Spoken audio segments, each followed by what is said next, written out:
Bien, bon bah écoutez, on est déjà plus de 140. Bonsoir à tous.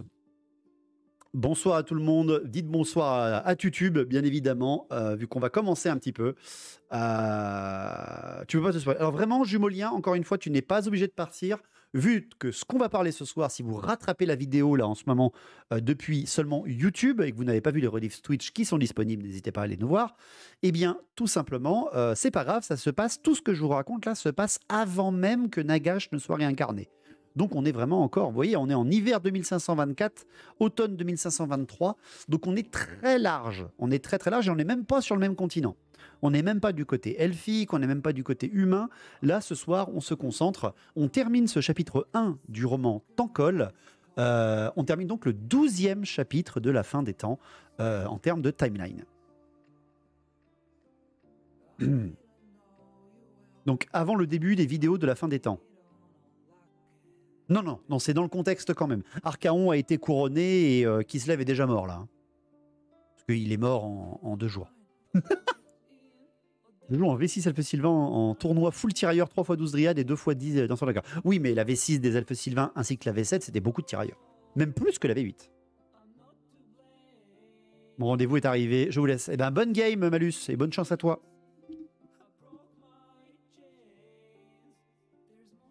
On va parler de la race des collectionneurs de puces de lit. Ouais, c'est ça. Des inventeurs des puces de lit.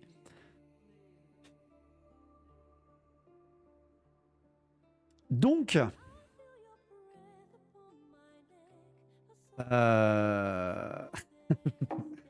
Donc ce soir, alors... Vous vous rappelez peut-être pas la semaine dernière, parce qu'il y en a certains apparemment qui sont en train de nous rejoindre. Merci beaucoup Benito, merci beaucoup pour ton follow. Merci à toi. Et merci Nero également pour ton 18e mois de sub. Merci énormément. Il y a un concours peinture en ce moment? Oui, je vais réussir à démarrer. Oui, il y a un concours un défi peinture en ce moment. Je vous ai mis au défi de peindre un monstre ou un décor, ou les deux, ou plusieurs, comme vous voulez. Pendant que j'étais ban, vous avez trouvé des boîtes Votan. le voilà, le retour de Quentin, bien sûr. D'ailleurs, je vous leak. Allez, je finis de digresser après ça. Voilà donc ce que je vais peindre en décor. Nagash est un monstre. Oui, tu peux le classer dans les monstres. Voilà le décor que je vais peindre. Ça, c'est cool. Ça, c'est sympa, ça. Une belle statue de la Dame du Lac. The Lady, c'est ça. Et le monstre que je vais vous peindre, parce que c'est un cadeau qu'on m'a fait il n'y a pas longtemps, là. Bah, il est arrivé aujourd'hui même. Le monstre que je vais vous peindre, je l'ai reçu tout à l'heure, là, vers 15h. Je vais vous le montrer. Alors oui, c'est bon, on a la caméra. Il est là. S'il y en a qui reconnaissent.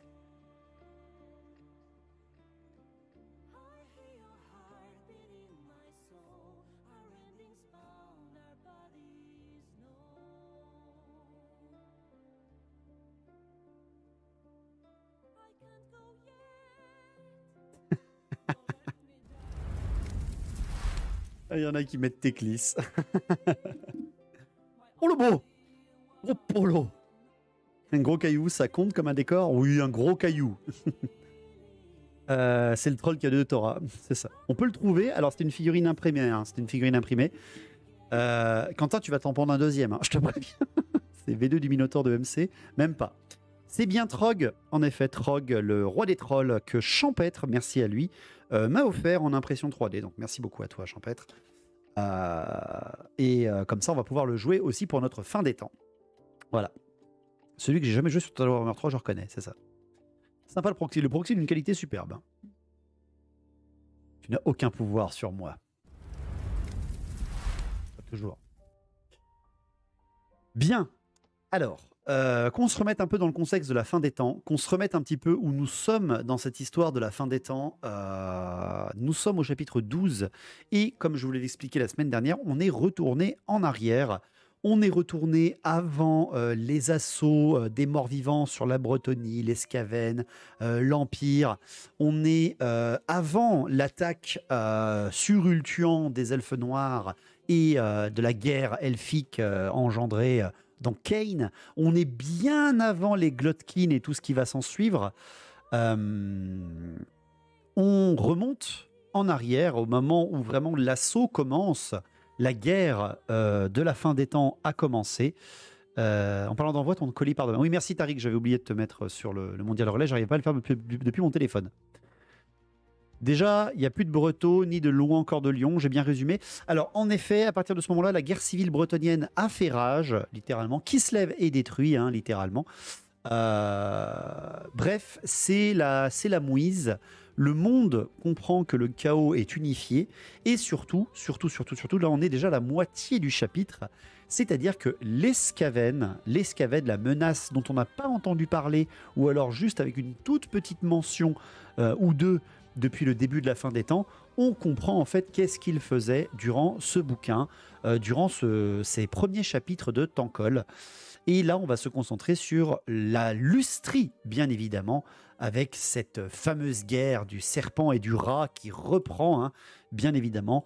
Une guerre que les hommes lézards connaissent bien, hein, les Skaven, la deuxième plus grande engeance qu'ils ont affrontée depuis l'avènement des démons sur le monde, avec des hommes lézards qui, encore une fois, pour bien se remettre dans le contexte, sont les premiers fils des anciens avec les Slans, bien évidemment, les créatures au pouvoir magique, les plus belles, les plus puissants du monde, bien sûr, au-delà même des elfes, des créatures qui ont appris par les anciens la magie.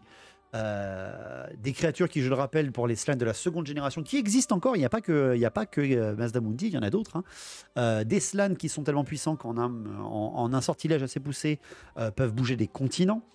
Donc il est très dur, hein, pour Games Workshop de vouloir créer un moment de l'histoire où ce peuple peut connaître une fin des temps, littéralement, parce que ce peuple...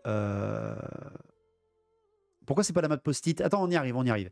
Je rappelle que ce peuple, hein, est un des peuples les plus puissants. Ça sera sur son propre territoire. C'est très dur de les sortir de là. Les démons, à leur toute puissance dans l'histoire du monde de Warhammer, n'ont pas réussi à les battre. Donc, comment faire pour que les Skaven arrivent à les mettre en difficulté? C'est ce que va nous expliquer le roman, parce que, comme vous l'avez compris, Tankol, ça commence vraiment à être la fin de beaucoup de choses. On a vu la fin avec Kane, une fin magistrale des elfes, avec des choix scénaristiques qui ont été faits et d'autres qui ont été faits et acceptés et d'autres moins acceptés, mais c'est pas grave, ça a été fait.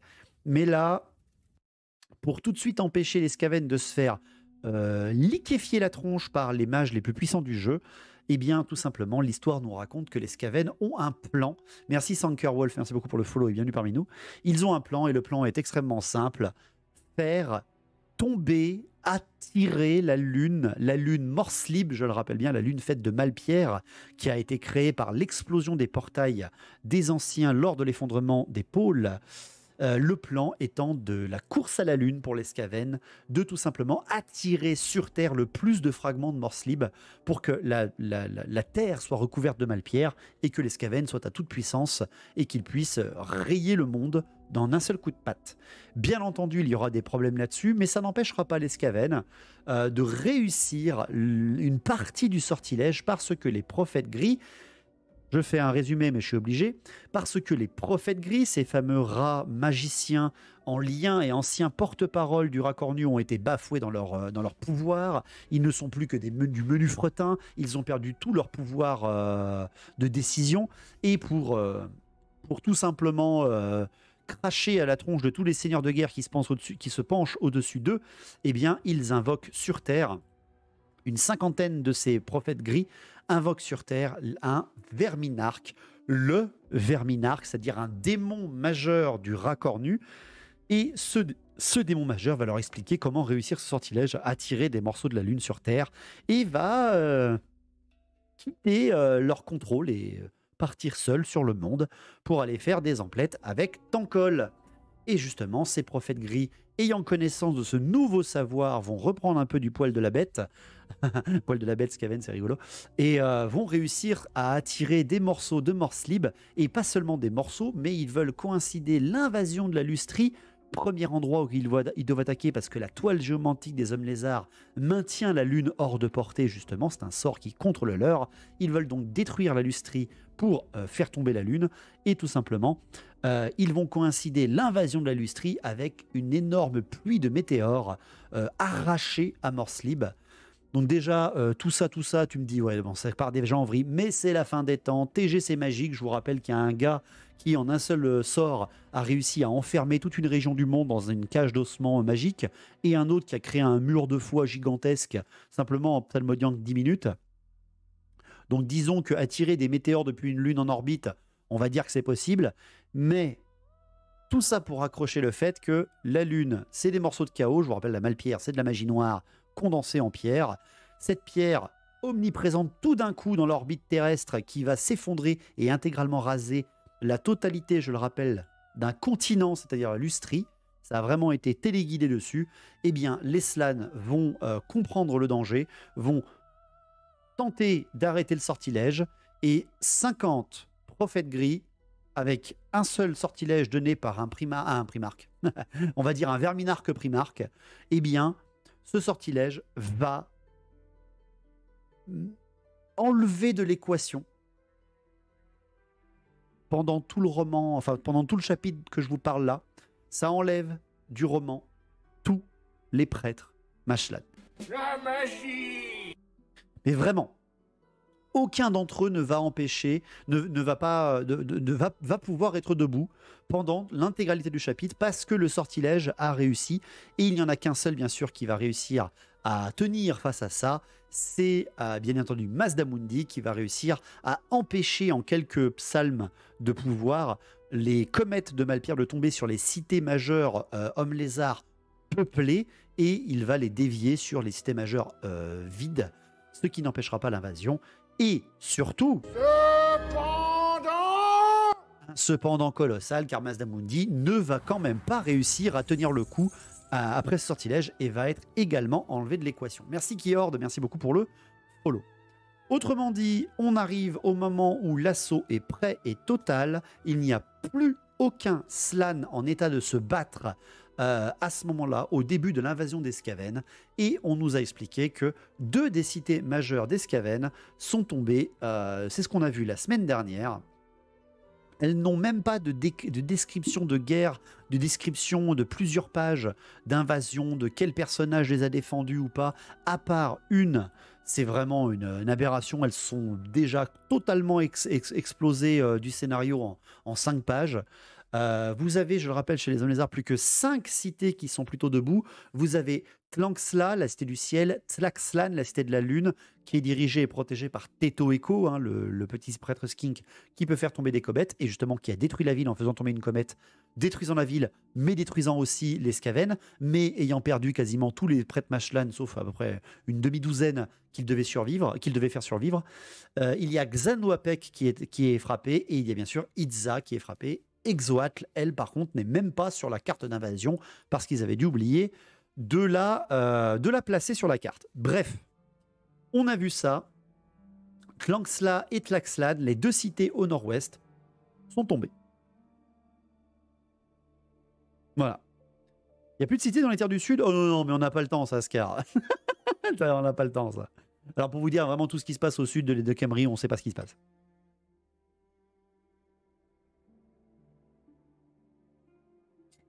Donc ça, c'est le résumé de ce que je voulais vous faire. Le contexte est les Skaven surboostés du pouvoir de la peste et des armées de la peste. Et en face, plus aucun Mashlan. Voilà. Et Games Workshop s'en fout. Oui, Games Workshop s'en fout des sud et terres du sud. Ils ont mis plein de jungles, ils ont fait, vous faites ce que vous voulez.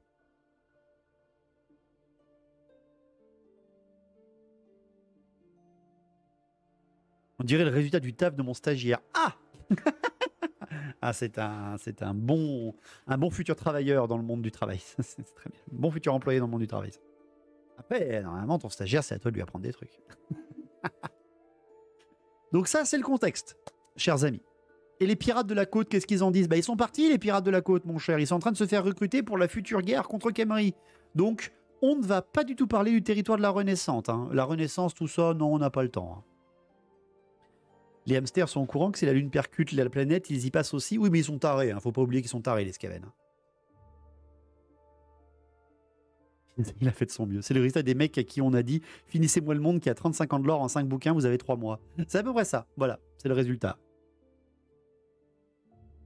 C'est des Skaven. C'est ça. Sauf que non, vu que c'est avant que Nagash revienne. Oui, oui, oui, Nagash n'est pas encore revenu là. Hein. Oui, oui, non, mais vous n'avez pas compris. Vous n'avez pas compris. Nagash, il réapparaît un peu plus tard. Mais Luthor Harkon, il est déjà le roi de la côte. Il a déjà préparé sa flotte. Il sait, hein, je vous rappelle bien que Luthor Harkon, il sait que Manfred et tout ça ont fait des attaques. Ça se passe en même temps. Donc, ce que l'on sait, on le sait, ce qui se passe des côtes vampires, on le sait déjà en lisant Nagash. On sait que la côte vampire est devenue simple entité sous les ordres de Luthor Harkon et qui ne va pas rester là dans ce contexte, il va partir dans quelques mois en direction de l'Est, donc il ne va servir à rien. Je compatis avec les hommes lézards, ça a dû être une souffrance pour eux. Attendez, on en est qu'à la moitié, on n'a pas vraiment fait encore de combat. Je rappelle que Tlanxla s'est fait dégommer et découpiller la tronche en quelques minutes. Hein. Tu sais que la journée, le ciel était à midi. Le moment où il s'est couché, la cité était déjà prise. Tous les prêtres Mashlan étaient tués. Bref, c'était aucune chance. Tlaxlan, donc la cité défendue par Teto Echo, elle a tenu une journée, mais pareil, on t'explique que c'est même pas les Skaven qui ont pris la cité, c'est Teto Echo qui l'a détruite parce qu'il n'a pas contrôlé sa comète. Donc même les prêtres Skink, qui sont censés être des prêtres surpuissants de magie, surtout lui, hein, c'est un élu des cieux, il n'est pas capable de contrôler ses sorts. Voilà. Ça, c'est aucune des batailles détaillées. Ce soir, nous allons parler donc des 2 autres batailles qui se passent.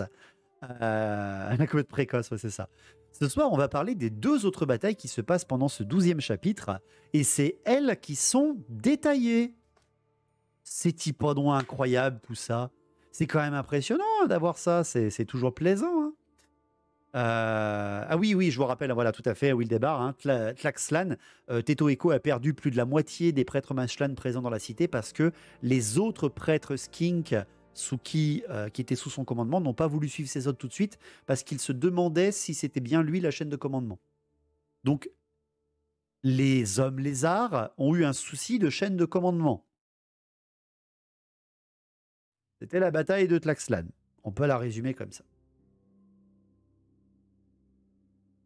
Donc là, par contre, on va parler d'une autre bataille.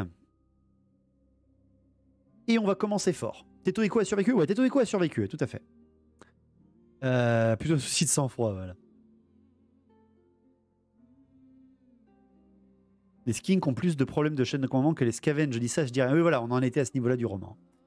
Et donc là, ben, vous le voyez, il y a plein de petits bitoniaux rouges. Hein. Alors que la cité de Ketza, c'est la cité de départ hein, et d'attaque des Skaven, hein, c'est la profanée, hein, c'est celle d'où le clan pestilien lance ses attaques. On va parler de Xal'Nuapek après, parce que là, on va parler de la méga bataille de Idza. Je rappelle que les hommes lézards hein, n'ont plus que 5 cités, encore une fois. Ils n'ont plus que 5 cités depuis l'avènement de leur peuple. Et en 6 pages, 2 sont tombés. 5 cités, 6 pages, 2 tombés. Voilà. Les chaînes ne fonctionnent pas sur la toile. Problème de réseau chez les hommes verts, ouais, c'est ça, exactement. Donc, parlons de la bataille de Idza. Non, mais Idza, il y a Gorok, impossible qu'elle tombe. Eh bien non. Gorok n'est pas présent dans ce roman.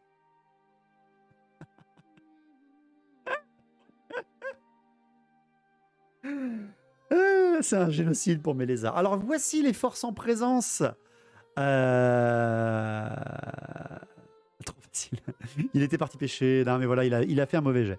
Voici un petit peu les forces en présence des hommes lézards sur cette bataille. La toile géomantique est anéantie là. Non, elle n'est pas anéantie, mais elle est en grande souffrance. Et voici les troupes en présence du côté des Skaven. Et regardez, en quelques secondes, regardez bien. Est-ce qu'il n'y a pas un indice peut-être sur la bataille? Regardez bien, je vous remets les hommes lézards. Hein, Les Skaven. Voilà. Je remets encore une fois, hein, pour être sûr. On remet encore une dernière. Ok. Voilà. Incident légendaire contre un random, c'est la première fois que ça arrive pour les gentils, non? Alors, en effet, du côté des hommes lézards, il y a un personnage légendaire. Il y a un personnage légendaire. Il y a le fameux Teanawin. Teanawin, je le rappelle bien, le prophète de Sotek. C'est un prêtre skink, hein, lui-même, mais qui ne croit pas aux anciens. Il croit en un autre dieu. Il a été le héros de ce dieu durant la dernière guerre contre les Skaven.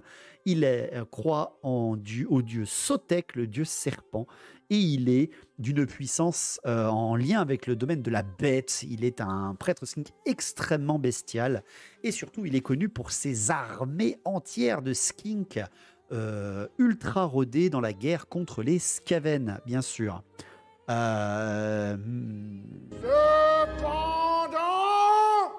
Cependant, vous le voyez bien, en effet, son armée entière ne contient aucun Saurus. La figurine avec une peau de Skaven? Non, c'est celui qui fait littéralement un sacrifice. Il joue full nuée, full dinosaure. Une nouvelle rivière de sang à de sacrifier, c'est ça. Donc, on est sur un personnage qui est connu comme étant le plus puissant adversaire qu'ont eu les Skaven depuis que les hommes lézards et les Skaven se sont rencontrés. Il fait une armée thématique après à voir si ça va performer, voilà. De l'autre côté, on a ces fameux Skaven. Merci beaucoup Salerno, merci beaucoup pour ton prime du 3e mois, merci beaucoup. JDR m'ont inspiré pour faire avec mes enfants et envie de commencer Old World, une longue vie à Warhammer. Merci beaucoup, merci énormément Salerno. N'hésitez pas à faire comme lui, on a largement besoin de soutien.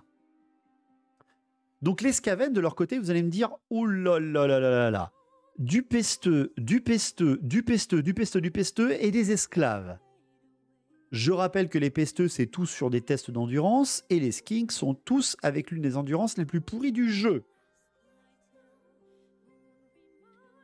De plus, vous allez me dire, oh, ok, c'est un random perso des Skaven contre un seigneur légendaire full anti-Skaven.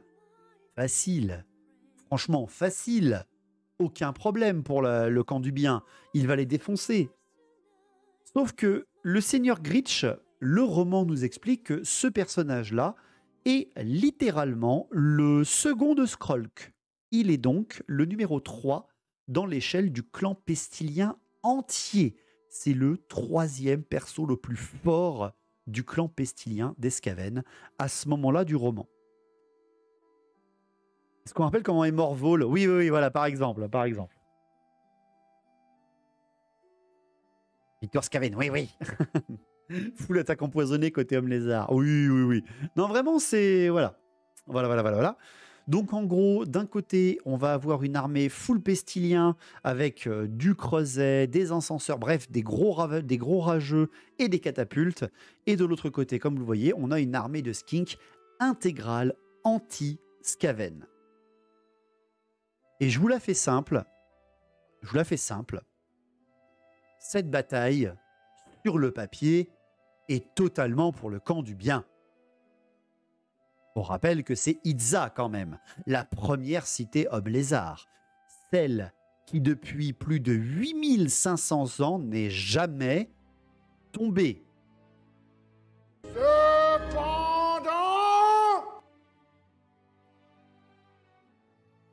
Cependant, l'armée que vous avez sous les yeux, l'armée intégrale de Teanawin, qui vous est décrite dans le roman avant la bataille, n'apparaît que dans les 8 derniers chapitres. Paragraphe.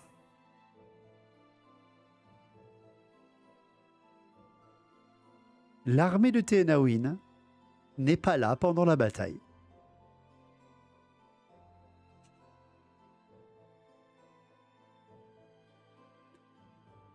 Elle va arriver à la fin.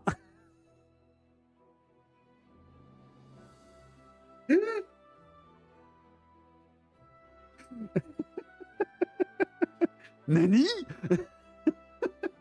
Comme c'est pratique! C'est un nouveau concept. Et c'est à partir de là que tu te dis, attends, quoi? Véritablement, l'armée qui nous est détaillée au début de la bataille, hein, vraiment, au début de la bataille, l'armée qui nous est détaillée, directement on fait, non mais c'est bon, il n'y a aucune chance pour les Skaven. Tu comprends que cette armée-là, elle n'est pas là, elle va arriver après la bataille, elle va arriver en fait à la fin. C'est facile de se perdre dans la jungle. Non, mais tu m'auras pas là. C'est quand même TNA Win, tu m'auras pas. C'est notre plus grande cité, il ne peut rien y arriver. Allez les gars, on part en vadrouille. Je hurle à l'infamie et pourtant les Skaven sont mon armée de cœur. Mais voilà, mais regardez. Non, parce que vous êtes en train de dire « Ouais, c'est débilus, pourquoi ils font ça ?» Mais on est dans un monde avec beaucoup de... La magie! Et oui, et regardez, ils le disent. L'ost rouge de Tenawin est célèbre dans toute la lustrie. Il se déplace mystérieusement à travers la jungle et arrive spontanément à la porte des grandes cités. En temps de grands besoins, l'ost rouge surgit de nulle part et s'abat sur les ennemis des hommes lézards avec la fureur vengeresse de Sotek. Ils savaient déjà que leur scénario était de la merde.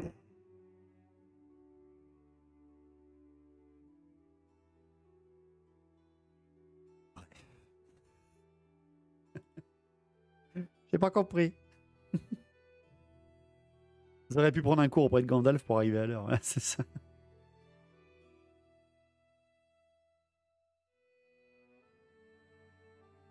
Ils ont raté son test de renfort tour 4. Voilà, c'est ça. Exactement. Donc, la bataille de Itza, en fait, je rappelle que c'est Itza, hein, véritablement, sur les 6 pages de la bataille, parce que oui, elle fait bien 6 pages sur la trentaine du premier chapitre ou la cinquantaine du premier chapitre. Attends, on a un problème de notre fin des temps avec mon pote. Grimgor a été retourné dans sa forteresse sur le shore. Un croisé Arcaron. Arcaron s'est fait déboîter par Grimgor. Rien peut mener une fin des temps. Bah, techniquement, une WAG, c'est bien une fin des temps aussi. Blablabla dans ton cul, blablabla, flamme d'écrire. Alors en fait, véritablement, sur les 6 pages de la bataille de Itza, Itza, oui, tu l'as déjà fait, Komalé. On nous explique vraiment que Itza est une cité imprenable. Véritablement, hein. Il nous détaille ça comme des malades. Le roman nous accorde le fait que les murailles sont impénétrables, que les murailles sont magiques, même d'ailleurs, elles sont censées être protégées contre même les énergies du chaos. On nous explique qu'à l'intérieur de Itza, il y a le plus grand nombre de prêtres Mashlan de toute la lustrie réunie. C'est-à-dire qu'à Itza, tu as autant de prêtres Mashlan que dans tout le reste de la lustrie. Je rappelle qu'ils sont tous HS. C'est très pratique de savoir ça. On raconte bien qu'il n'y en a que 2 qui ne sont pas là. Il y en a un, bien évidemment, Mazdamundi de la seconde génération, l'un des plus puissants qui n'est pas là. Il est à Exoatl. Et il y en a un autre qui était à Tlangsla, et c'est celui qui ne s'est pas réveillé. Il plonge plus les salles. Ah si, complètement en grosse sieste.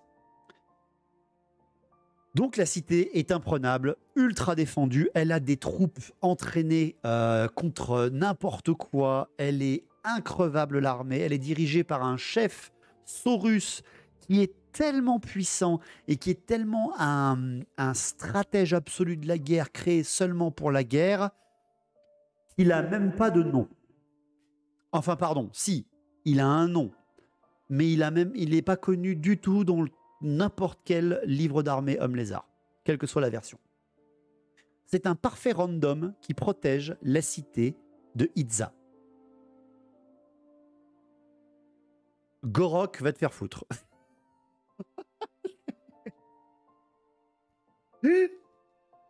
C'est terrible. Ah putain. Alors qu'on avait Gorok juste sous la main, quoi. Et j'ose me tromper. J'ai pas vérifié avant. Krogar, il se la touche. Alors, on va en parler tout à l'heure de Krogar. Il y a vraiment eu un lien pour que Krogar ne soit pas là. Par contre, il est legit, hein, le lien que Krogar ne soit pas là. Mais j'ai une simple question pour les gros amoureux des hommes lézards, parce que j'ai pas révisé avant. Croak, la momie de Croak, elle est à Exoatl ou elle est à Idza? Parce que ça veut dire qu'il y a même aussi Croak dans Idza, s'il est à Idza. À ce moment-là de la bataille. Il est à Idza, on est d'accord. Donc voilà. Les mêmes murs magiques qu'on a vu du mal contre l'acide de la peste. Oui, voilà, c'est ça. C'est quoi le plan? Attendre que les sang-froids regardent ailleurs. Oui. C'est censé être Aïdza, voilà. Non mais Gorok, c'est côté, et d'un côté Téhénawyn, de l'autre, les Skaven n'auraient eu aucune chance, on est d'accord. Donc voilà, vous avez votre réponse. Donc à l'intérieur de ces murs, il y a donc Croak. Il y est censé y avoir Gorok, qui est un personnage qui est censé protéger... voilà. Et ben, on n'entend pas parler de la bataille. Voilà. On ne sait pas ce qu'ils font pendant la bataille. Ils sont pas là. Ils ont pas nez. Bon appétit, Jean-Lama. Donc... la bataille va se passer entre un random et un autre random des deux côtés. Et ce champion militaire Saurus, alors vraiment je vais essayer de retrouver son nom parce que il va falloir qu'on s'en rappelle, hein, vous allez comprendre pourquoi. Alors, attendez, je vais essayer de retrouver le nom du personnage quand même parce que voilà, il s'appelle Texza. Texza, vénérable général d'Itza. Voilà. Le roi des cons.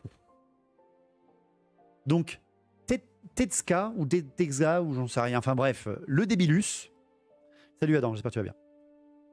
Ce personnage, qui est un Saurus. Les Saurus, on le sait, hein, ça a très peu d'initiative soi-même. Hein. C'est un soldat fait pour la guerre, mais lui, c'est un général. Hein. C'est censé être un soldat ultra entraîné qui prend des décisions, vu qu'il est général. Il est sans ancien.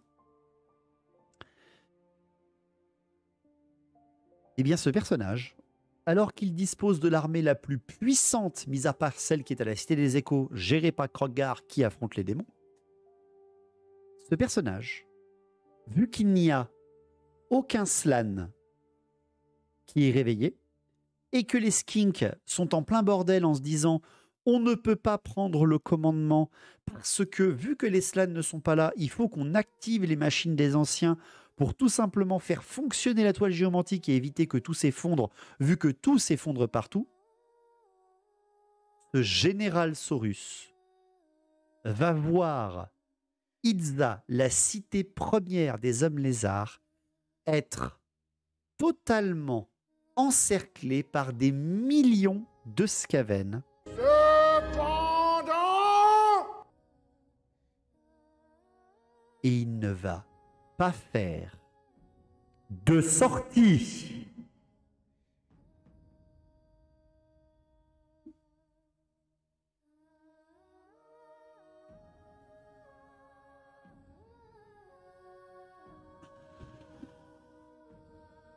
Je rappelle que tous les Saurus du jeu ont une règle qui s'appelle la prédation et qui font qu'une fois qu'ils ont commencé d'attaquer, ils ne peuvent plus s'arrêter. Il va se toucher les couilles dans le calme plus absolu. Ils n'ont pas de couilles, hein, les Saurus, je rappelle. Ça y est, j'ai mal à la tête. Ce qui fait que Idza, possédant l'une des armées les plus puissantes de la Lustrie, va se laisser assiéger et encercler sans tenter la moindre sortie, car personne ne donne l'ordre aux seigneurs de guerre de lancer l'attaque. Ils expliquent bien que le seigneur de guerre se dit dans sa tête « je ne bouge pas ». Il est vraiment décrit comme une statue de pierre qui ne bouge pas, mais que tous ses yeux voient ce qui se passe autour de la cité, parce que le gars, il a les yeux qui tournent autour de la tête. Bien sûr, c'est une métaphore. Et il n'attaquera que si les Skaven attaquent. Retenez cette phrase. C'est pas plus simple de défendre les murs normalement.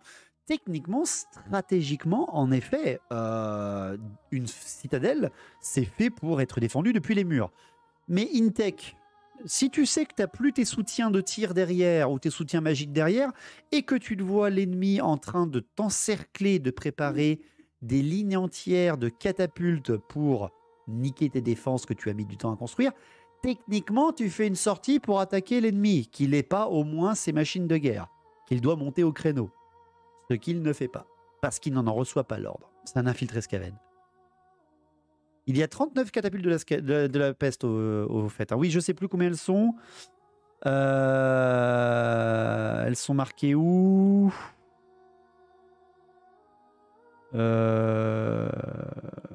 Voilà, il y a 13 batteries de 3 catapultes de la peste. Voilà.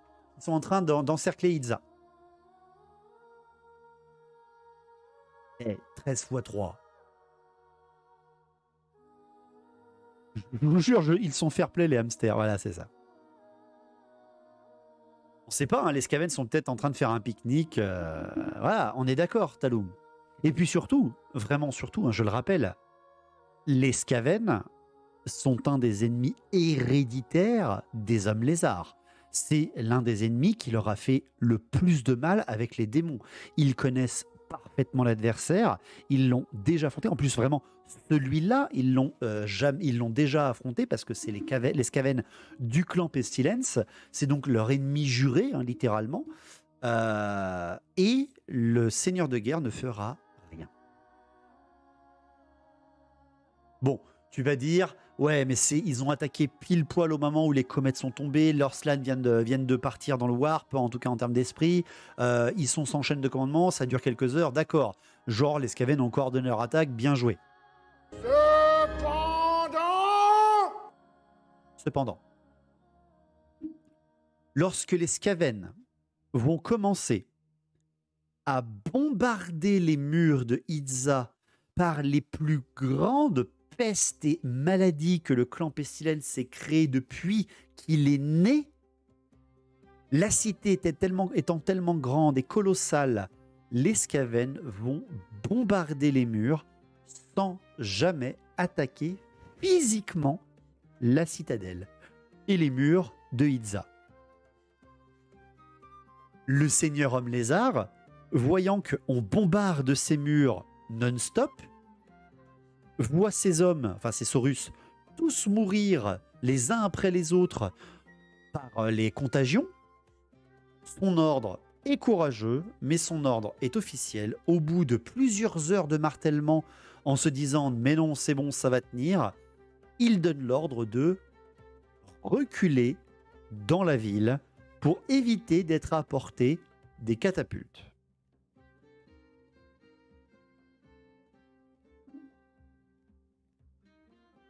Faisant cette manœuvre, les Skaven, bien évidemment, en profitent.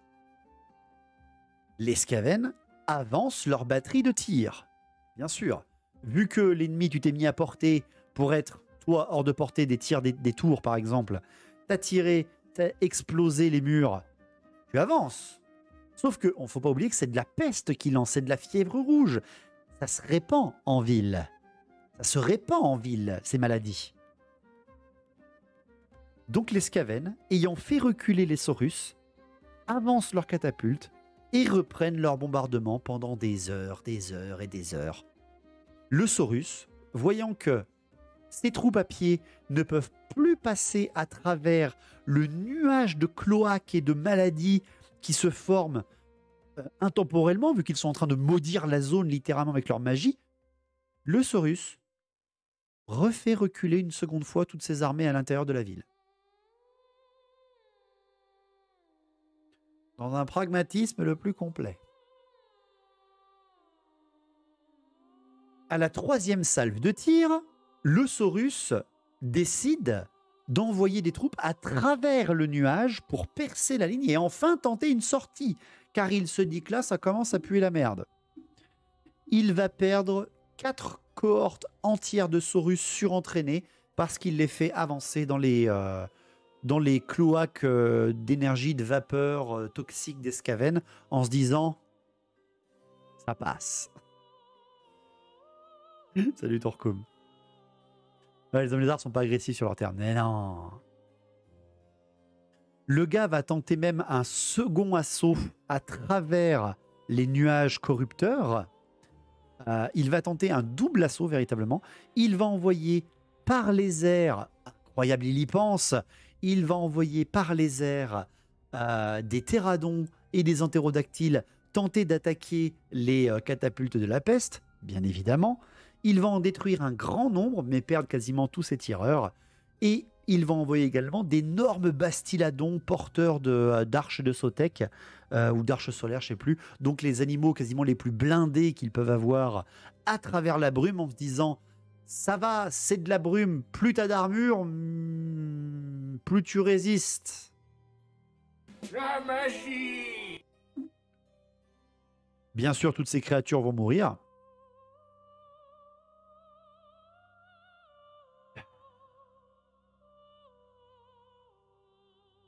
Et c'est à partir de là que les Skaven vont envoyer leurs milliers, centaines de milliers d'esclaves pour tout simplement attaquer, prendre les murs et les envoyer dans la brume pour combattre les Saurus et mourir par pelletée entière, parce que le but étant pas vraiment de combattre les Saurus, mais le plan Skaven est officiellement compris à partir de là du roman. Il n'est pas de prendre la ville, il est littéralement de la corrompre de toutes les pierres qu'elle peut avoir. C'est vraiment littéralement un fait de on intoxique tout le monde à l'intérieur dans un bon siège en envoyant nos esclaves les occuper pour pas qu'ils puissent faire de sortie. Et une fois qu'on aura contaminé tout le monde, y compris les prêtres Mashlan qui sont bloqués dans leur pyramide, on sera gagnant.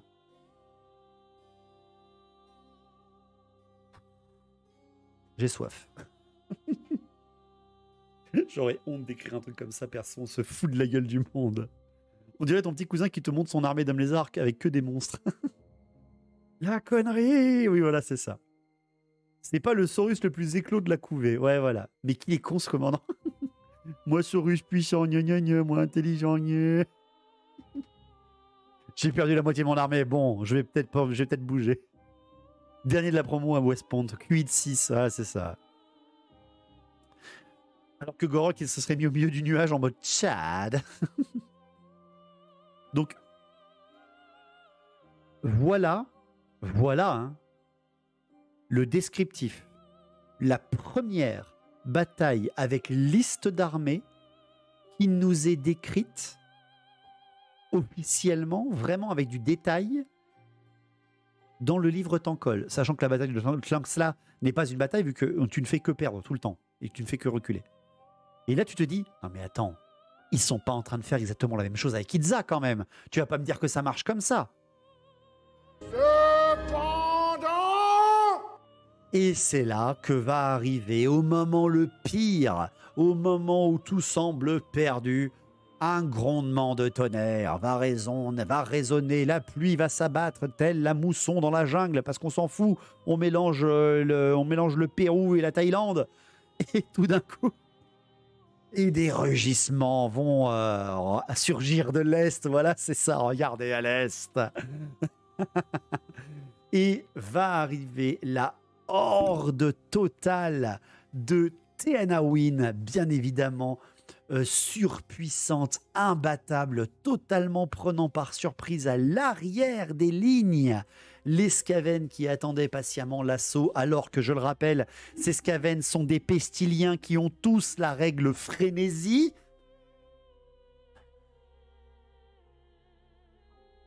Et à partir de là, vraiment je ne vous mens pas, en une douzaine de paragraphes, en demi-douzaine de paragraphes, allez, une douzaine de paragraphes, on va arrêter de mentir, dans une douzaine de paragraphes, Teanawin détruit l'armée intégrale des Pestiliens. Et sans fioriture. Hein. Par contre, il tuera pas le seigneur de guerre pestilien. Il va réussir à s'enfuir, le seigneur de guerre pestilien. Parce que c'est pratique, vous savez, parce que comme ça, il saura les faiblesses de l'ennemi. Je sais pas qui sort des chiottes, voilà, c'est ça. Tous sans survivants. Eh bien non. That's my boy.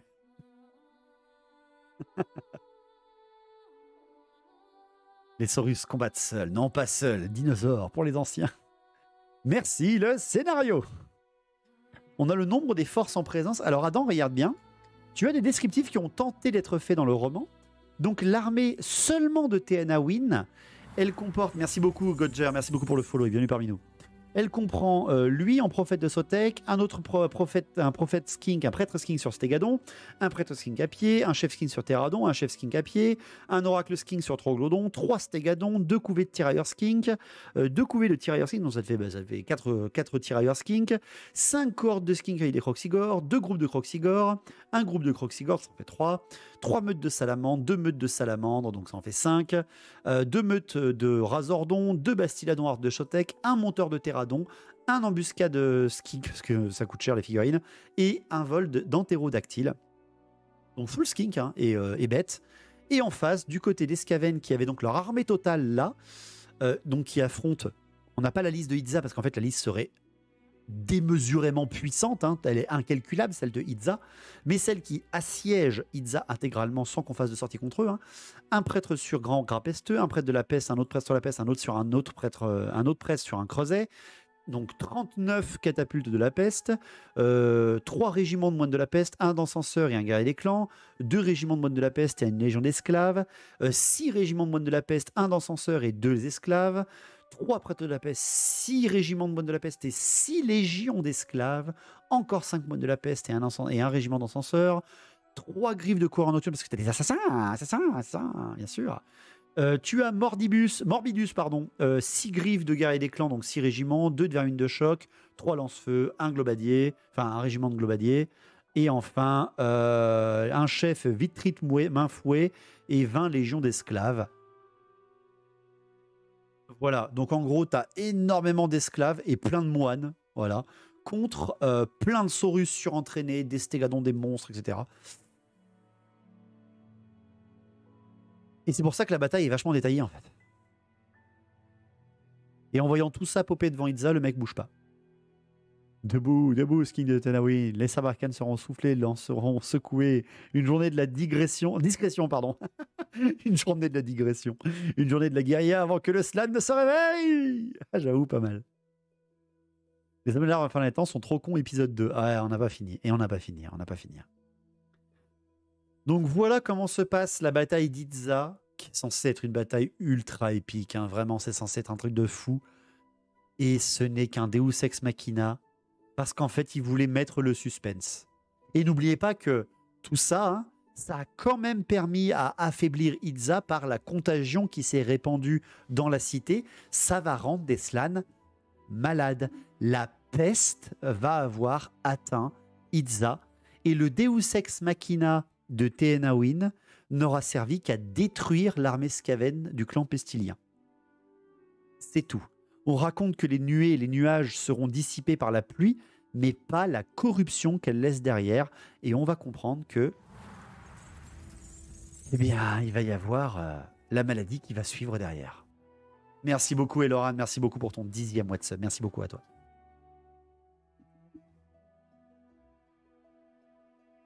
Une 3e cité de tomber? Alors non, la cité ne tombera pas, mais elle sera légèrement contaminée. Re-Seti. La maladie, c'est ça.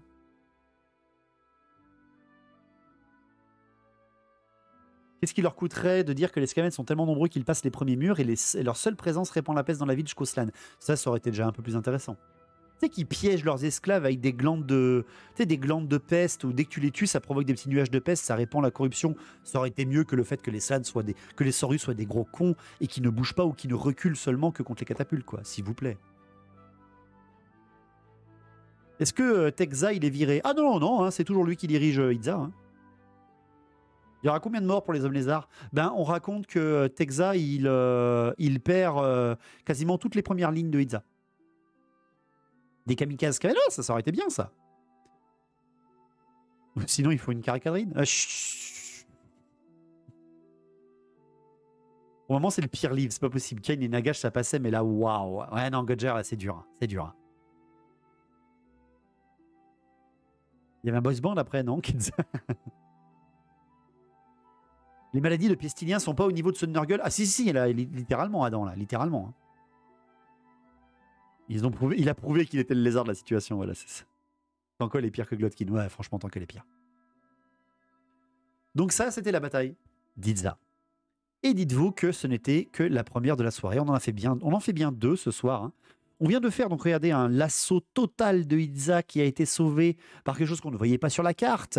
Incroyable! La magie. On a été sauvé par la magie de Téhénawyn et du scénario. Mais quand même, bien pour te mettre un petit clamp dans le bas du dos, tu comprends bien que tu as été sauvé, mais seulement pour un temps, parce que la maladie se répand. Et ce n'est au final qu'une seule armée Skaven qui a été détruite. Certes, elle était surpuissante, dirigée par le 3e du clan pestilien, mais non, c'est pas grave, parce que Skrulk n'était pas là. Et donc, tant que Skrulk est toujours là, bah, ça craint rien pour les Skaven. Je vous rappelle également que la cité de Tlanxla, donc la première à être tombée en quelques secondes, elle a été conquise par les Skaven, et les Skaven après se sont rabattus avec 2 autres armées sur Tlanxlan, la cité de Tetoeko, et là les 3 armées Skaven ont pris la ville, d'où la violence du combat, et au final qu'il n'y a même pas combat, hein, c'est juste de la fuite des hommes lézards, et ces 3 armées Skaven ont été entièrement détruites par la comète incontrôlée de Tetoeko, ce qui fait que pour l'instant, les hommes lézards sont plutôt gagnants dans le sacrifice. Le roman, vraiment, hein, le roman essaie de rattraper tout ça en disant « Non, mais regardez, ils ont détruit tous les Skaven qui venaient les attaquer. Alors certes, hein, ils ont perdu 2 cités majeures sur 5 et ils en ont une qui est contaminée, qui est leur plus grande et principale, mais ils ont détruit toutes les armées Skaven qu'ils ont eues. » Et c'est maintenant qu'on va parler de Xlan-Nu-Apek.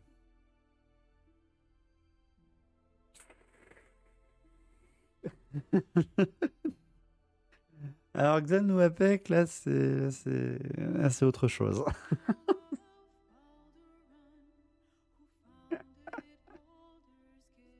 Ah putain, est-ce que je vais prendre à boire? Ouais, bougez pas, je reviens, je vais prendre à boire.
Mais voilà.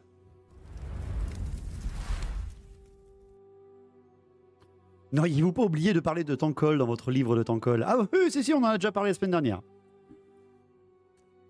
Donc, bonsoir à ceux qui nous ont rejoints. Bonsoir Luric, bien sûr. Est-ce qu'il nous refait le coup de suspense? Non, je suis allé chercher à boire. Donc, Xlan-Nu-Apek. Alors Xlan-Nu-Apek, pour ceux qui ne connaissent pas cette cité homme lézard, on va refaire un petit peu de contexte. Ah, j'ai pas d'image de cité homme lézard, c'est dommage. Attendez, mais si je dois avoir ça quelque part. On va mettre une image en attendant. Voilà. Donc Xlan-Nu-Apek, la cité des brumes, porte très très bien son nom, hein, la cité des brumes. Xlan-Nu-Apek, pour ceux qui ne la connaissent pas, c'est une des cités les plus terrifiantes, littéralement, des hommes lézards. C'est la cité sans mur avec le climat de l'Écosse. C'est à peu près ça. En fait, Xlan-Nu-Apek,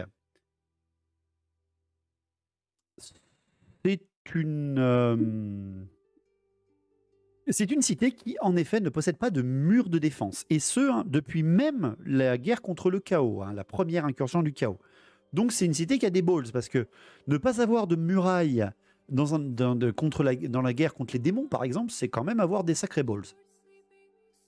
Et tout simplement, en fait, on sait que Xlan-Nu-Apek, c'est une des cités qui a terrifié les ennemis des hommes lézards pendant extrêmement longtemps, parce que cette cité, on dit que tu ne peux quasiment jamais voir l'intérieur.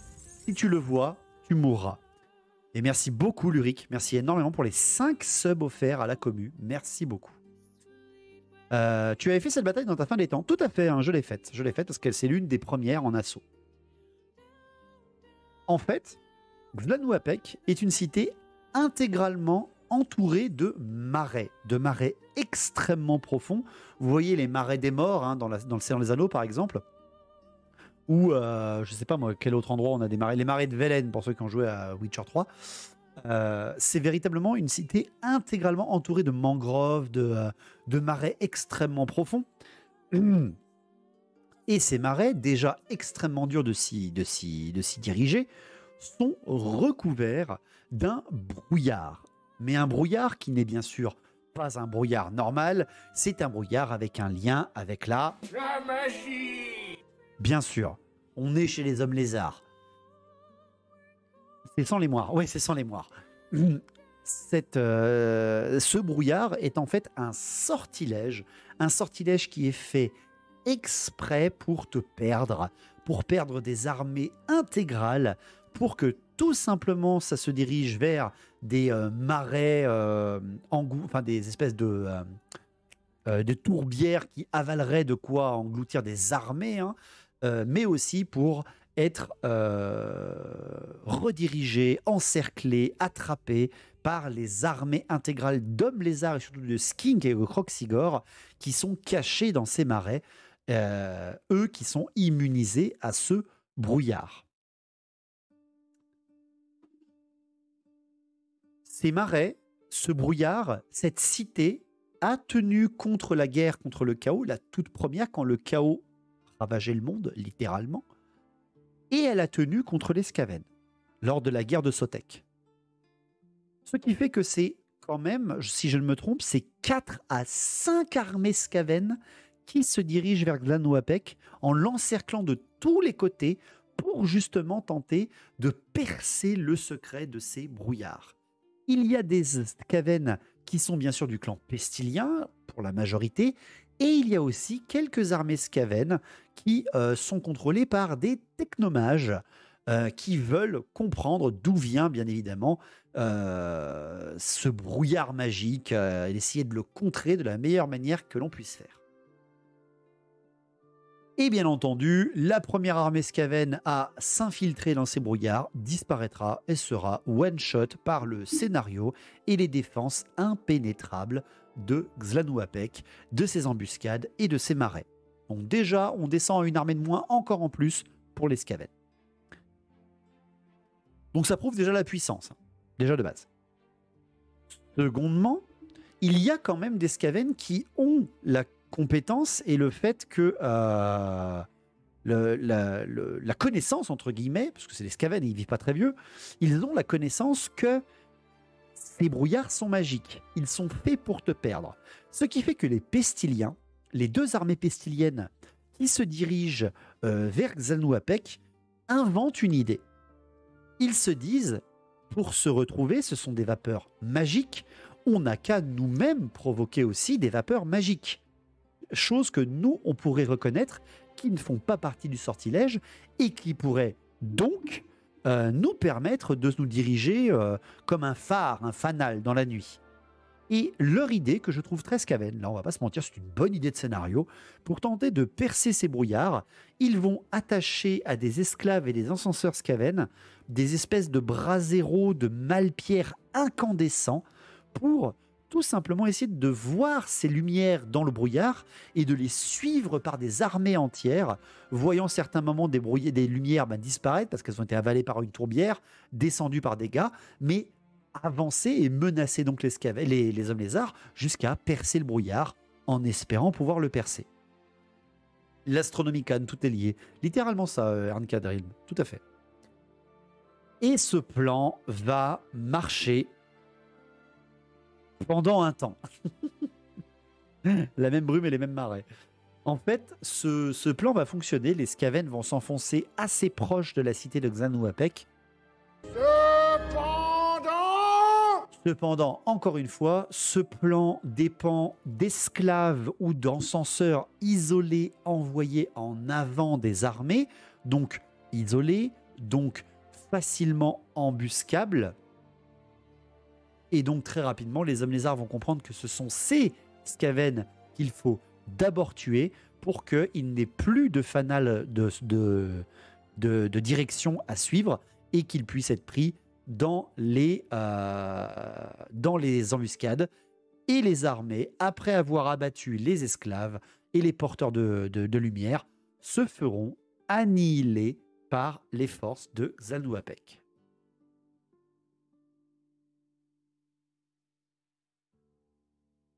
Pour éteindre ce feu, on va allumer un feu. Bien, je crois que c'est une vraie technique en plus. Oui, oui, tout à fait, tu fais un contre-feu, ça s'appelle Artharos.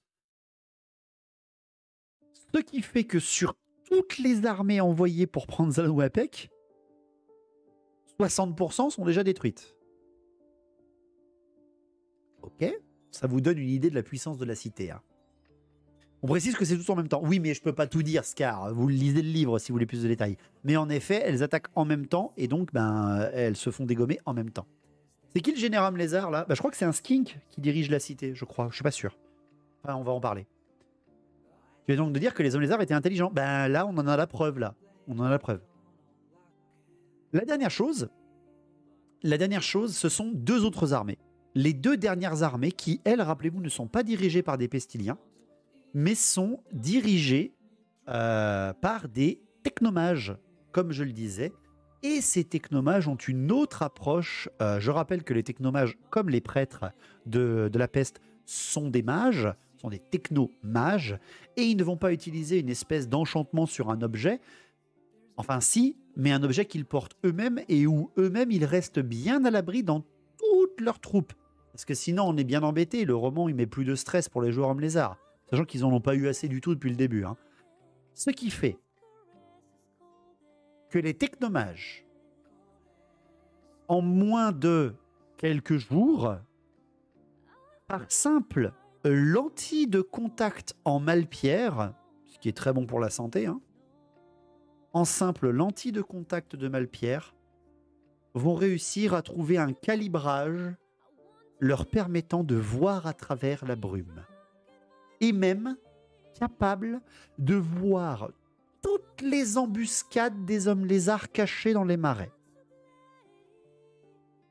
Tu sais que tu viens de répondre à une des grandes énigmes de l'histoire, la 9e Légion. C'est les Skaven qui jouent au petit poucet. Et bizarrement, à partir de là, les Skaven vont non seulement détruire les armées en embuscade des hommes lézards autour de Xal'Nuapec, mais filer droit vers la cité. Une cité qui n'a pas de muraille et qui fonctionne qu'en étape de guérilla pour attaquer depuis les marais. Donc ils font mieux que les démons. Ouais. Ils voient mieux qu'un grand-duc du changement. Tout à fait. C'est les lunettes de la magie du cul du daron. Ouais, c'est ça. J'avais oublié de régler mes lunettes. Tout à fait. C'est Splinter Cell. Et là, oh là là. Oh là là là. Alors là, et là, d'un coup, tu vois les listes d'armées. Et là, tu te dis, ok, alors attention, Xal'Nuapec, les mecs qui viennent de dégommer 3 armées sur 5. Ils sont chauds. Et regarde, attends, il y a un Slann. Il y a un Slann dans le truc. Attends, il y a un perso nommé. Il y a Shakax. Oula, attends, et puis il y a quoi d'autre? Il y a des Croxigores, des skins combattants, des coureurs des brumes. Il y a des gardiens du temple, première fois qu'on les voit dans Tancol. Il y a la cohorte de la masse noire. Qu'est-ce que c'est que ça? Incroyable. Et en face, qu'est-ce qu'on a? Et en face, on n'a que des randoms. On a un seigneur de guerre de la peste, 5e parmi les 7. On a des technomages, on a des encenseurs, on a des espèces de coureurs nocturnes, on a des esclaves, des guerriers des clans, on a des rats de la peste. Incroyable, ils vont se faire défoncer les Skaven. Eh bien en fait, on a vu Krogar dans la liste Homme Lézard ou c'est moi? Ah, tu verras ça, tu verras. Regardez comme il est beau, hein, un beau Krogar. Hein. Regardez comme c'est beau ça. Eh bien justement, cette bataille de Xal'Nuapec n'est pas une bataille. C'est juste ce qu'on appelle un massacre. Parce qu'on est bien d'accord, on vient de lire le début de Tankol. C'est le dernier moment du premier chapitre. On vient de lire 2 victoires Skaven, mais qui ne sont pas des victoires parce qu'ils perdent leurs armées. Ils ont juste détruit des villes et tué la moitié des prêtres Mashlan. Mais qu'est-ce que c'est dans le roman? Ensuite, on vient de faire Itza, où ils ont empesté la ville, mais ils se sont fait massacrer. Et là, on lit Xlan-Nuapec, et on voit qu'ils ont perdu quasiment toute leur armée, sauf 1 ou 2, et sont prêts à tomber sur une ville où il y a un slan, il y a un prêtre Mashlan, et où il y a des gardiens des temples. Et en fait, on nous explique que les forces d'Anxlan-Nuapec, donc dans la cité, donc la dernière ligne de défense avant les fameuses pyramides qui mènent au prêtre Mashlan, eh bien, la cité n'est défendue que par des skinks extrêmement faibles, pas du tout faits pour affronter des armées intégrales en ligne fermée, parce qu'ils ont trop l'habitude de se battre avec leur marais et leur magie, parce qu'on sait très bien que les hommes lézards sont pas du tout faits pour la guerre, et que dans toutes les cités, il y a quasiment rien qui peut retenir un ennemi au corps à corps, à part des skinks et des saurus, mais les saurus contre 2 millions d'esclaves, parce qu'une seule des armées en contient 1 million et l'autre en contient un autre million, bien sûr, c'est impossible de gagner. La bataille va être en un seul sens, littéralement. La bataille va être en un seul sens. Les Skaven vont absolument exploser tous les hommes lézards qui sont en ville. Ils vont leur laisser aucune chance, véritablement. Mais il y a un slan. Attends, j'ai rien compris. En fait, les slans, y compris celui que vous avez vu dans la liste d'armées, sont bien dans les vapes. Ils sont dans les vapes.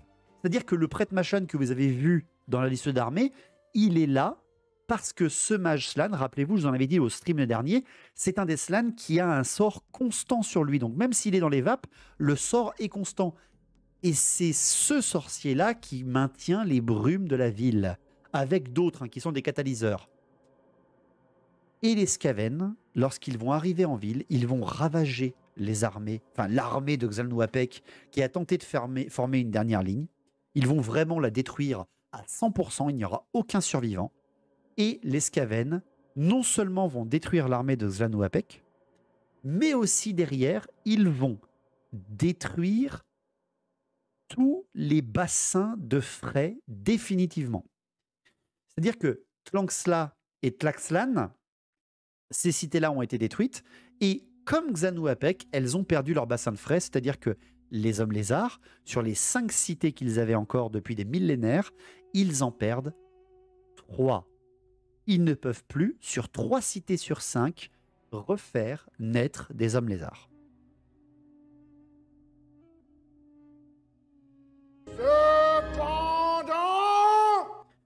Cependant, les Skaven, poussant au max leur vice, ne veulent pas seulement détruire l'armée, détruire les bassins de frais. Le seigneur de guerre veut prouver sa puissance et il veut ramener tous les cœurs des slans au seigneur Skrolk pour prouver sa résistance et sa puissance. Et lorsque ces armées ne vont plus attaquer la ville, détruire les bassins de frais, ravager tous les habitants, les Skaven vont se diriger vers l'intérieur des pyramides pour aller tuer les prêtres Mashlan. Et c'est seulement là, seulement à ce moment-là, qu'on va voir en combat des gardiens du temple.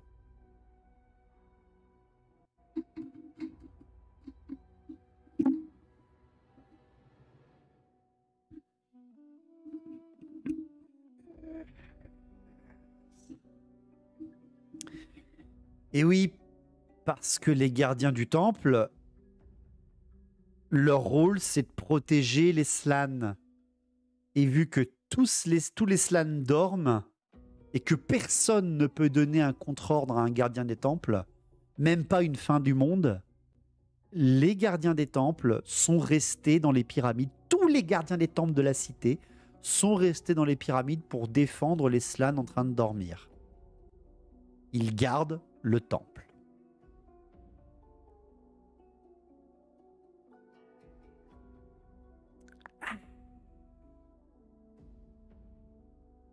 Très beau dégradé au passage, c'est gentil. Non mais au secours, j'ai envie de canner. Il reste RP, c'est respect jusqu'au bout. Au secours. Et donc, à ce moment-là, les Skaven vont comprendre à qui ils ont affaire. Ben oui, parce que c'est quand même pas n'importe qui, là. Hein, putain d'oreille de flegme. Et donc là, ben, tout d'un coup, c'est pas n'importe qui est dressé face à eux. C'est des fucking gardes du temple. Des mecs qui sont capables d'abattre des démons mineurs, hein, ou voire des démons presque majeurs. Voire des démons majeurs quand ils sont assez nombreux. Donc c'est pas n'importe quoi. Il se passe quoi si un Slann meurt et ils y restent, les gardes du temple en vie, ils restent à son cadavre. Ils sont là pour protéger le corps du Slann jusqu'à la fin. On dirait les custodes, faut que Guilliman sorte avec son épée de l'empereur pour qu'ils daignent bouger leurs fesses. C'est littéralement des custodes. Donc les Skaven vont attaquer les gardes du temple pour tenter de percer leur ligne. Les esclaves vont se faire défoncer, les guerriers des clans vont se faire défoncer, les vermines de choc vont se faire défoncer, les pesteux vont se faire défoncer. Cependant, rappelez-vous, dans la liste, il y a les griffes noires, il y a les coureurs d'égout, il y a des assassins, il y a des Skaven de l'ombre, ceux qu'on ne voit pas, ceux qui combattent sournoisement. Alors je sais plus où ils sont. Les griffes noires, voilà. Voilà. Il n'y a qu'un seul régiment de coureurs d'égout. Un seul.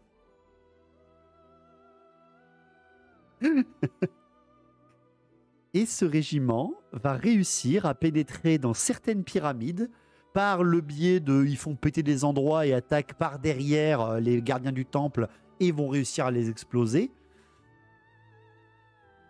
Et en fait, ils vont réussir à tuer une dizaine de Slann, y compris des Slann qui sont vecteurs du sortilège de brouillard, jusqu'à ce que les fameuses griffes noires tombent face à ce fameux prêtre Mashlan avec sa bouche qui crache les fumées et les brouillards qui englobent complètement la ville. L'origine du sortilège lui-même, le mage le plus puissant de Xanu-Apek.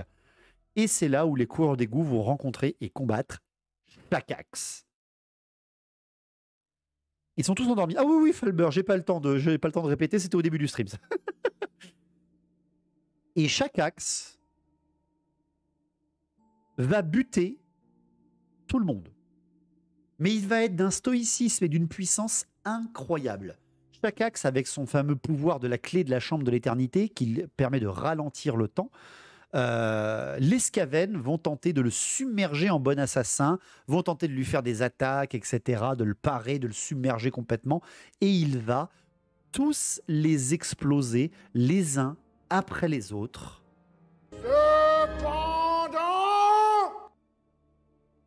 Cependant, vous savez que ce sont des Skaven, et vous savez que ce sont des Skaven du clan Eshin. Ce sont des coureurs d'égout. Alors, pour ceux qui ont déjà lu d'autres morceaux de romans qui ne sont pas de la fin des temps, les coureurs d'égout qu'on a dans le premier omnibus de Gotrek et Félix, pour vous donner un peu le niveau de ces ennemis, hein, qui affrontent quand même Gotrek et Félix, hein, c'est pas n'importe qui non plus en face, on a un passage qui montre parfaitement la puissance des coureurs d'égout, des Skaven qui viennent de Scarogne. Hein. Ces coureurs d'égout ne sont même pas capables de passer une fenêtre sans se gêner les uns les autres et donc de s'empêtrer dans leurs propres pattes et de se faire décalquer parce qu'ils se chamaillent pour arriver en premier. C'est ça, un coureur d'égout. Censé tous vouloir devenir un assassin, mais aucun syndrome de corps. Voilà. Et là, ils sont tellement puissants qu'ils arrivent à dégommer des gardiens du temple sans problème. Ils arrivent à faire jeu égal avec un héros légendaire qui est censé protéger Croak lui-même. Et le Deus Ex Machina d'Escaven va arriver lorsque des coureurs d'égout va sortir un assassin. Et c'est là qu'on va avoir officiellement le premier assassin Skaven de End Times.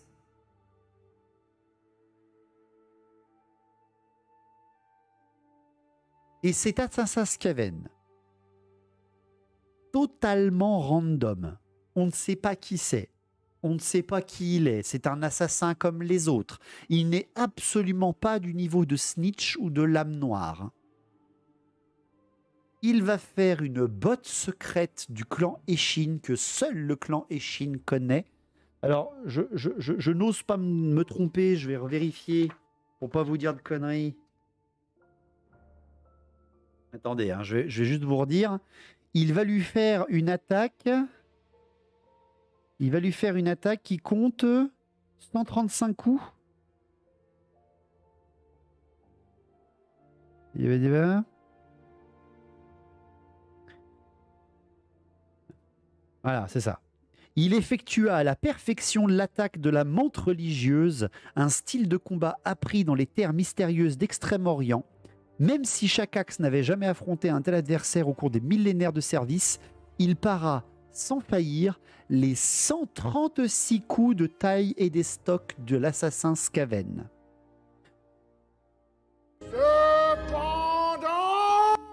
Cependant, ces 136 coups n'étaient là que pour distraire la cible et Shakax va se faire poignarder par une lame empoisonnée d'assassin au 138e coup, au 137e coup. Parce que l'assassin Skaven lâche une de ses deux dagues et prend une des deux dagues à deux mains pour le planter. Oh, couteau de salle à manger!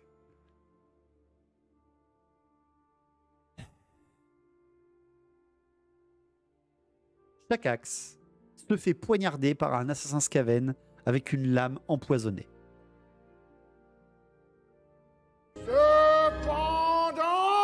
Cependant, au moment où l'assassin est sûr d'avoir réussi son coup, Shakax va rester sur place, saisir sa tête de ses deux mains en lâchant sa masse et va lui écraser la tête avant de projeter son corps. Et Shakax, percé d'une lame empoisonnée, va reprendre sa position de défense, refermer la porte que les coureurs d'égout ont ouverte et se renfermer avec le prêtre Mashlan de la cité. Et on ne sait pas ce qui lui arrive. Parce qu'il est Shakax et qu'il a toujours été le gardien.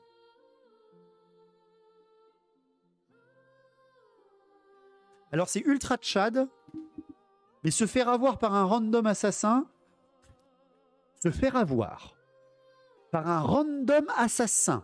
alors qu'on est un héros légendaire, j'espère qu'ils vont pas nous refaire ce coup. Silence, ceux qui sachent. Bonsoir Orion et merci beaucoup pour ton 21e mois de sub.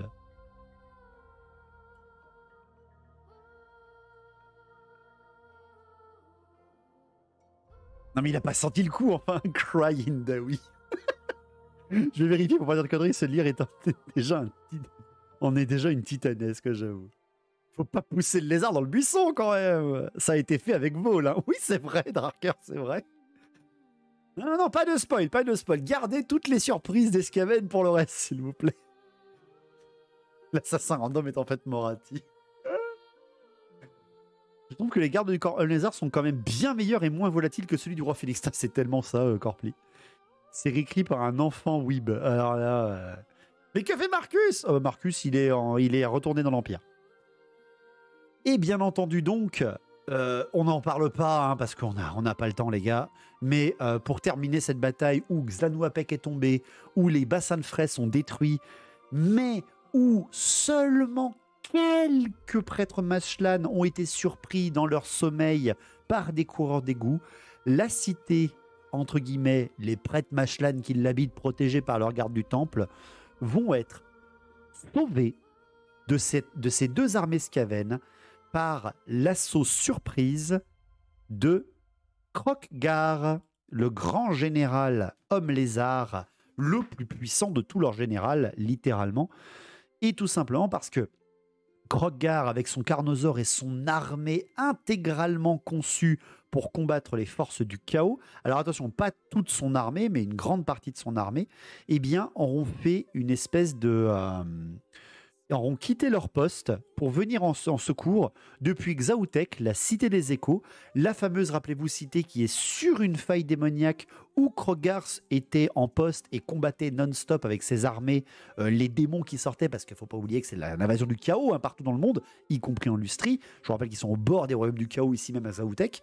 Il a contenu les assauts pendant toute la guerre qu'on vient de raconter, pendant tout le premier chapitre, mais là, on l'a prévenu que Tlaxlan était tombé, Tlanxla était tombé, Xlaunwapek était attaqué, il a fait une sortie, et lui, par contre, il fait tout ce chemin-là, sans qu'on le voie, et trop tard, enfin bref, on s'en fout, et il va arriver, il va dégommer l'armée, il va la détruire, et ainsi, il va venger la mort de l'armée de défense de Xlaunwapek et sauver les derniers prêtres Mashlan qui seront à l'intérieur. 500 km au KLM, tout à fait. Ce qui fait que bilan de ce premier chapitre, 5 cités majeures, il ne reste aux hommes lézards plus que 2. Une presque entièrement pestiférée, mais la plus puissante et la plus grande, et celle au nord, Exoatl, qui n'est pas sur la carte parce qu'on n'a pas le temps d'en parler. Ils ont perdu quasiment tout leur bassin de frais des cités mineures. Ils n'en ont plus que 2, les 2 plus grandes. Ils ne peuvent pas recréer de bassin de frais. Non, ils ne peuvent pas en recréer de bassin de frais. C'est une invention des anciens. Une création des anciens. Et vous savez, Tipa, ce qui se passe à la fin du roman, quand même, parce que là, pas à la fin du roman, pardon, excusez-moi, mais à la fin du chapitre, parce que là, on est bien à la fin du chapitre 1 de Tankol. On a les 2 seigneurs de guerre pestiliens qui reviennent voir Tankol, pardon, pas Tankol, Skrolk, après leur échec. Ce sont les 2 seuls survivants des 8 armées envoyées pour envahir la Lustrie. Les 2 seuls survivants, ils ont perdu toute leur armée. Toutes les armées Skaven envoyées pour faire tomber les hommes lézards ont été détruites par Théanawin, par la poursuite de Krokgar sur les autres armées qui prenaient Tlaxlan, où il a envoyé d'autres renforts également. Le clan pestilien est donc officiellement ravagé et perdant à la fin du premier chapitre, alors qu'il a détruit 3 cités majeures, presque une demi-centaine de prêtres Mashlan. Il a détruit des cités entières, mais le roman essaie d'arracher les derniers lambeaux de l'or et d'armées en disant « Mais non, regardez, parce qu'ils ont perdu toutes leurs armées !»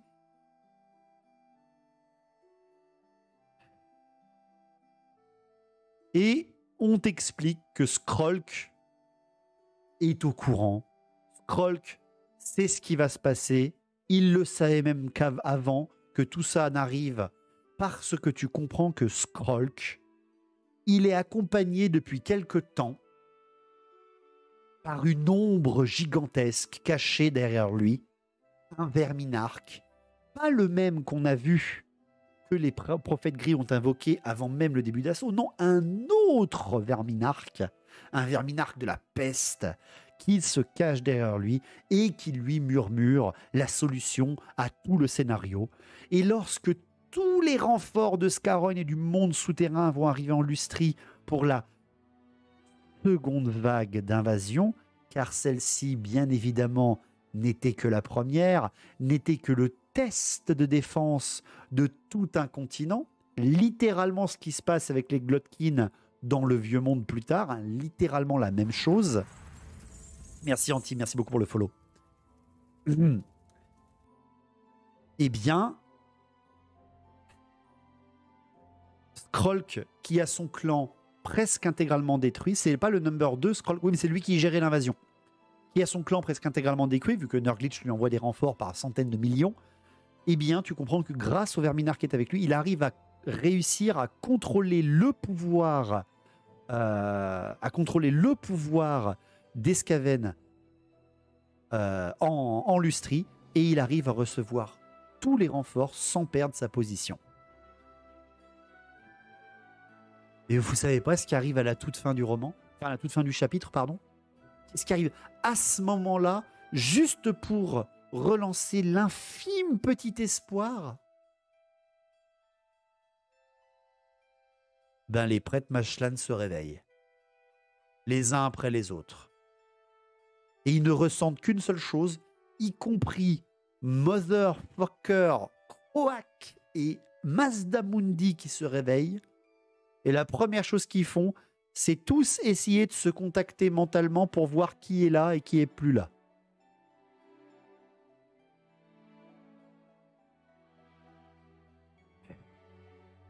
C'est pas les number one des clans qui ont un Verminard. Ben non, très peu justement. C'est plus les seconds. Une blague, j'en ai recraché ma bière. Non, c'est pas une blague. Merci Captain Jamaica, merci beaucoup pour le follow aussi. Attends, mais là on m'intéresse, on peut trouver tout ça ouf. Alors Captain Jamaican, si jamais vous ne savez pas, pour tous ceux qui nous rejoignent ce soir, merci déjà, on est presque 200. Pour ceux qui nous rejoignent, nous sommes les Résistants Battle V8, bien évidemment. Nous attendons les nouvelles de Old World jusqu'à 4h du matin minimum, car je suis un passionné. Tous les vendredis soirs, on fait les résumés de la fin des temps. Nous faisons des batailles, rapports de bataille et énormément de lore sur cette chaîne Twitch tous les lundis soirs et mercredis soirs. Nous faisons un samedi sur 2 des sorties de rapports de bataille en socle carré.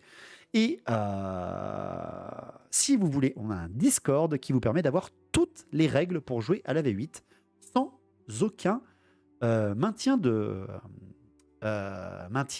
données. Toujours vivant, toujours debout. Merci beaucoup et évidemment que nous sommes toujours là.